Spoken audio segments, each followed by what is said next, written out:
This is getting annoying as hell.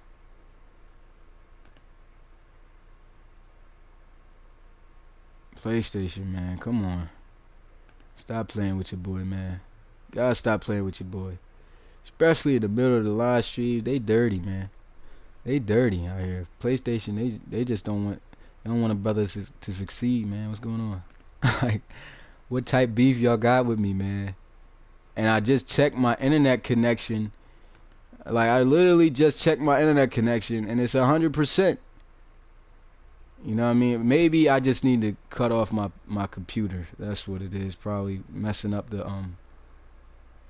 and I just gotta cut that off, man, because I don't know what's going on. Let me make sure everything's set up. Just absolutely ridiculous what's going on. Okay, now I gotta put everything on my phone now. That's probably the problem. I've just checked my internet. I got 100% connection rate. Like, there's nothing that should be going on. It's PlayStation, man. Like, they do this dumb stuff for no reason. They need to fix that. It just don't make no sense. Yeah, the network, man. The PlayStation network, man. It's just always cutting. Well, you know what I'm about to do, man? I might have to just start live streaming through my Elgato, man. I mean, even though it sucks that I have to do that sometimes, though, but, you know, it's going to be a lot more lags, though, through the Elgato, though, from my place, because Elgato always trips, but at least I'll be able to do overlays and stuff, maybe. I haven't really worked on that too much. But, yeah, it's the PlayStation Network, man. It's just very, I don't know what's going on with it, just messing up everything. And so, from now on, I think what I'm going to have to do, man, is just live stream through Elgato. I can't do it through the PlayStation no more, because stuff like this always happens when I do it through the live stream. But I gotta make sure I have the right connection. So this week you guys might see like some connection test on my channel, as far as so I could see the right, you know, bit rate to actually have it getting live streamed. So anyway, man, I'm waiting for a couple of you guys to get back in the live stream. Don't want to start it up, you know, with guys missing, man, because I seen you guys was hyped up about the game, man. Had to pause the game. You missed the play. I mean, the play didn't go for much. Just a short game. Actually, they lost yards, as you could tell. 2nd and 14 at the top of the screen here, man. Okay, we got 12 people in the live stream, so I guess I'll just go ahead and just continue it. But yeah. Also, yeah, make sure you like you did before, man. Hit that like button for your boy, man. If you hit that like button on the last one. But yeah, let's get this game rolling. Yeah, they lost 4 yards. You didn't get to see that thanks to PlayStation, corny ass. But anyway, 2nd down and 14 here for the London Bulldogs. It's 2 receivers out to the right side, 1 alone on the left. It's going to be a handoff, and this one not going for much, as they are going to be brought down right at the line of scrimmage, and now they have to punt the ball away. I said punt the ball away. I'm tripping. Now it's a long 3rd down situation, excuse me. 3rd and 14 now. So here we go. Shotgun. 3rd and 14. Trips out to the right side. They're going to go with some play action. He's going to throw the ball. And a beautiful catch for the 1st down, as he connects with his wide receiver, number 81. That is McGraw. Tracy McGraw with the amazing diving catch to move the chains, man. If they score a touchdown here, it is over. They actually will win and beat the Celtic Tigers. And look at this. They got the momentum going for themselves. A 5-yard gain right there for Griffin Troop. Man, they might just pull off the upset. I mean, right now we had just reached the 2-minute warning. The defense has to get the stop right now if they want to get this win. Right now they're going to have to get this stop in order to get the win. And I don't, you know, they got a full steam and full head of momentum, so you don't know how this is going to go. They are up by 6, man. Even a field goal will close this game out. So they don't even want to give them field goal range. This defense, oh man, I don't even like the way this defense is coming out. Look at this. This looks like all the way man coverage, cover 1. Okay, it was a nice call because they elected to run the ball. And they get the stop. They call their first timeout. If they give up this 1st down, it is, I believe, it is over for the Dublin Celtic Tigers. And so who you rooting for, man? I honestly, who I'm rooting for is I don't even know, man. I want the Celtic Tigers to really be undefeated. But this is also a win for the Bulldogs because it will turn their season around the way that they, need it to go. But here goes 3rd and 4. They're going to run the ball, and it's a first down. I think that might have done it. That might have done it, man. The Celtic Tigers may have just suffered their first loss in a rematch of the Relocation Bowl and lose to their division rivals, the London Bulldogs, man. But, I mean, the game's not over yet, but this is absolutely crazy. And here they are coming out 1st and 10 after picking up the first down, I formation. It's going to be a handoff as he'll try to get some yards here. It's a flag on the play, so that could help them out with it right there. Holding on the offense. Yep, that's going to push them back. And that was on the tight end, Corbin Ray Wilson. And that's going to push them back a good 10 yards. So much needed play right there to get them away from field goal range. But they still have a first down. So still got some time to waste, but still, they're 20 yards they're going to need to get this first. They run the ball here, and they get about a yard. So that's big, and they call their final timeout. So a final timeout called by the Dublin Celtic Tigers. So I'm feeling a fumble, man. It could happen, man. It could happen to Raw Tay. It could happen. We've seen a lot of crazy things happen in the Relocation Football League, man. And the crazy thing is we could see a crazy comeback from the Celtic Tigers, man. Even though they don't have no timeout. 2nd down and 19, though. They're going to try to run the ball with Trope, and not much success as he'll get 2 yards, and it'll bring up a 3rd and 17 situation. So this is going to run time off the clock, and the next play is going to run time off the clock, and the punt is going to run time off the clock. So there's going to be really no time whatsoever for the Dublin Celtic Tigers to even do anything. And they play it smart. They run the ball, and Trope is going to be taken down at the midfield mark. And that is going to be 4th down. Look at the time just getting killed. They are going to have under 20 seconds to work with to try to go downfield to score. I don't think the Dublin Celtic Tigers are going to be able to do that, despite having the speed threats that they have. And look at this. I was about to say, if he pinned them at the 1, that's definitely over. Nice punt, though. So, yeah, they cut the time down to 16 seconds, man. I have to say this loss goes on that man right there, man. Drake Crowell, as good of a quarterback as he is, he missed a lot of opportunities today. And his team, as you can see, looks like they may come up short because of it. And so here they are, 1st and 10. He's got a lot of time. He's going to air one out deep. Let's see what he can make happen here. It's in traffic, and, oh, man, incomplete. Yeah, man. This isn't going to work. I don't see a comeback, man. 7 seconds left on the clock, and you're at the 20. I think they're going to go with the Hail Mary, and, of course, the defense is going to play deep way down the field. So, yep, that's exactly what they're going to go with. So, man, we have just witnessed an upset here. As he'll throw the ball, and it's intercepted, and they're going to take it out. Gint with his 2nd interception of the game, and that closes out the game. The London Bulldogs win their first game of the season over the once undefeated Dublin Celtic Tigers, who were the #1 team in the league, but now they are no longer undefeated. They will fall to 3-1 after this loss. The Bulldogs, great job, and this could be the turnaround that they are looking for their season.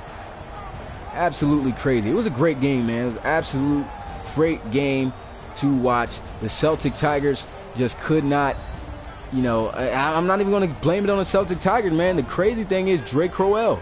Drake Crowell did not perform today. I mean, he made some plays, but he did not perform to his standards. And for that, and for missing those passes, missing all the big plays he could have made, that is the reason why they lost. Look at that nasty spin move. Remember, I was hyped about that when that happened, but crazy spin move, man.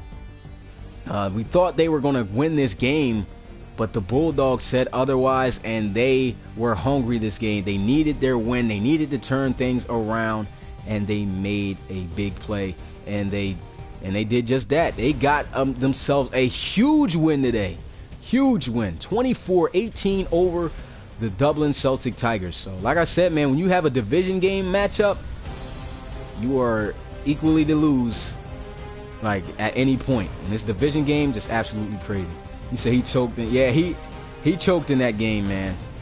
He definitely choked in this game. I wouldn't even say really choke. He just missed plays.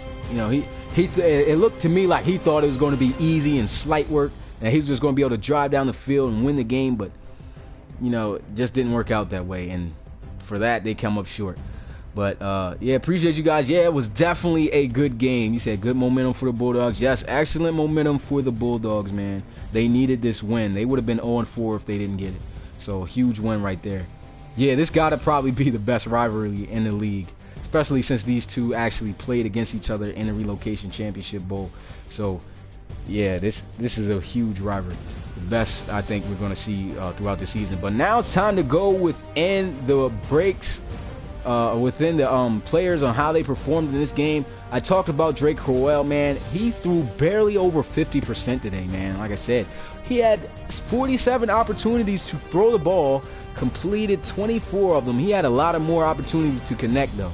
It wasn't because the defensive backs was making big plays. He just was missing passes that we weren't used to seeing him miss. And he had 236 yards on the day, no touchdowns, and 3 interceptions. Wow, I didn't even know he threw that many interceptions. He didn't have to throw that last interception at the end, but you know, sometimes that just happens. But yeah, crazy, man. Could not take advantage of all those opportunities they had on offense to score, and because of that, they fell short to the same score that they had an opportunity to come back from and lose this one 28-18. But let's look at Timmy Merritt, man. He bounced back somewhat. I'm not going to say he really all the way bounced back.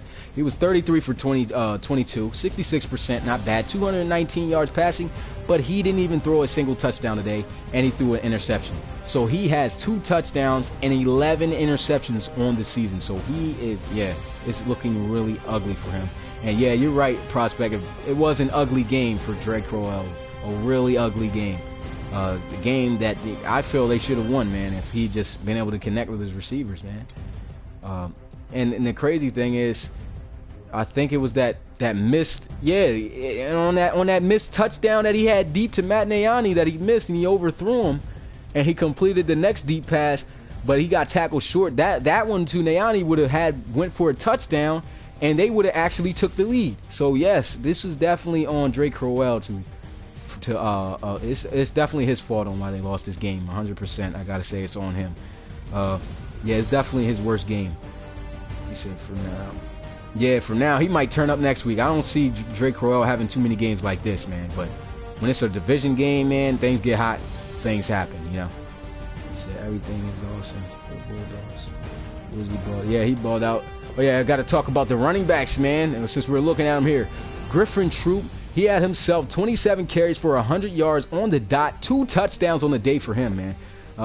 So he almost averaged 4 yards. It wasn't bad, though. And then Trey Worsley gave everything he had today, man. 20 carries, 144 yards on the day, and he had over 7-yard average carry right there. So and 2 touchdowns as well on the ground. So he definitely balled out, man. Everybody was there for the Celtic Tigers, in my opinion, but Drake Crowell. He just was off, man. And the Bulldogs just balled out. As far as the receiving end, you had Stanley Whitehead. He made a lot of big grabs today. Nobody caught a touchdown, but he had 6 catches for 93 yards. You got Tracy McGraw, 3 catches for 67 yards. Cody Gervais, he started out hot. The first reception that went for a big play to start out the game, but then after that, they shut him down. But he had 3 for 61, and even Drake Crowell, look at him in the passing game, man. He had 9 catches out of the backfield for 55 yards, so he was balling. And then Barrow made some big plays. The backup tight end, Connor McFarland, coming in for the injured Darion Colvin, and he made some big plays too. But unfortunately, they lost that game. Let's look at some blocking, man. This is what I want to see, man. Sacks allowed, one or 2, man, because that's more so realistic. Not 3, 4, 5, or 6, and we still got a good amount of sacks today. So, you know what I mean? That's realistic. And both of these defenses aren't really good at getting sacks like that. So that I'm glad on the way that I had these sliders. He said Worsley, but okay, I read that one. He was great. Yeah, he was great in the receiving game, man. He definitely did make some plays. Yeah, Bulldogs came up with a huge win here. As far as people who led in tackles, you had Eugene Collins here, linebacker. He had 11. Then you had Vincent McNeil. He had 11 from that strong safety position. He's a small guy, but he makes a lot of big tackles. And then following that, Tanner Jensen with 9. As far as who led with the most tackles for loss, you had Vincent McNeil balling out. He had 3. Then you got a right outside linebacker, Rashawn Blackman. He had 2. Tanner Jensen again. He had 2 tackles for loss. And Rayshon Bill, he had 2 as well. As far as sack leaders, this is what I want to see, man. People getting about 2, maybe 3 sacks. This is a defense that this is exactly what they would probably get as real, in real life.